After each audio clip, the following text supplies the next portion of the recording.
Durante la dictadura,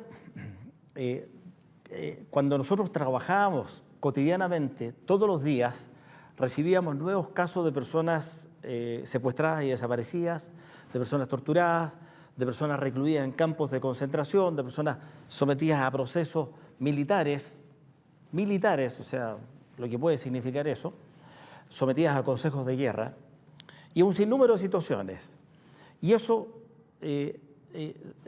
involucraba una tarea enorme, una tarea gigantesca, porque nosotros accionábamos judicialmente, interponíamos acciones en cada uno de los casos.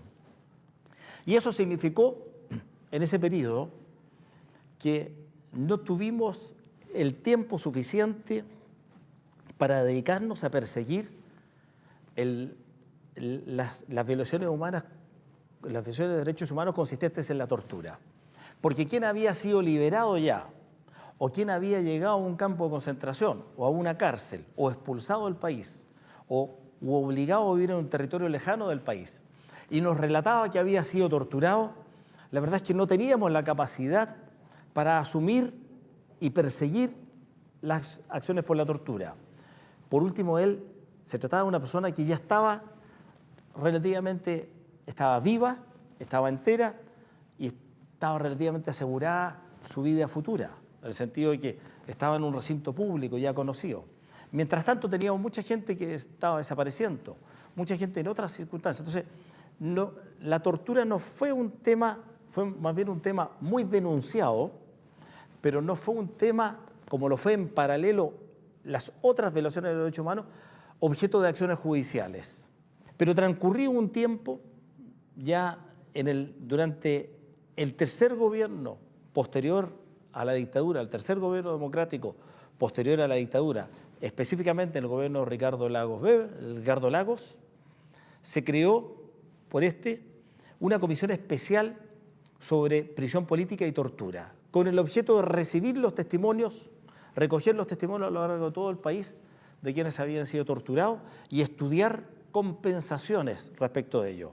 Fue conocida como Comisión Válech, dado que la presidió el obispo Sergio Válech, quien había sido el último vicario de la Solidaridad, obispo de la Iglesia Católica, una figura connotada en el país y reconocido por todos.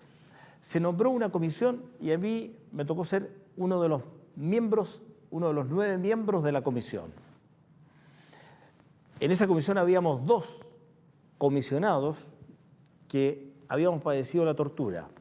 Uno era José Antonio Gómez, actual ministro de Justicia, y el otro era yo. Este equipo se organizó y nos organizamos para recibir testimonios en todo el territorio nacional, en todo el país. El trabajo fue, a pesar de que yo conocía lo que había ocurrido, yo lo había vivido, yo había defendido a la persona, había escuchado los testimonios en su época, debo confesar que me impresionó, me emocionó y me impactó fuertemente todo lo nuevo que aprendí, porque hubo mucha gente que jamás habló de la tortura que recibió.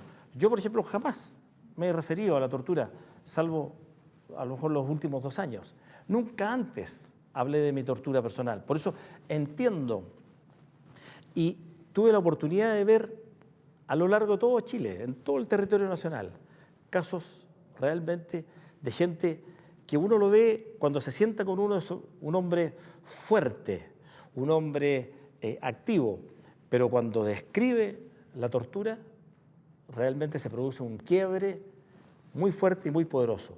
Constatamos que un porcentaje importante de ellos jamás se le había contado, por ejemplo, a su familia, y que por primera vez su familia se enteró de estos hechos.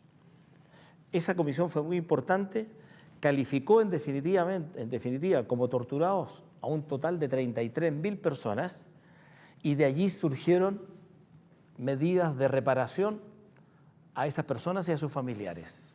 Yo creo que ese es un paso dado por el Estado extraordinariamente relevante y extraordinariamente ejemplarizador para Chile y para todas las sociedades.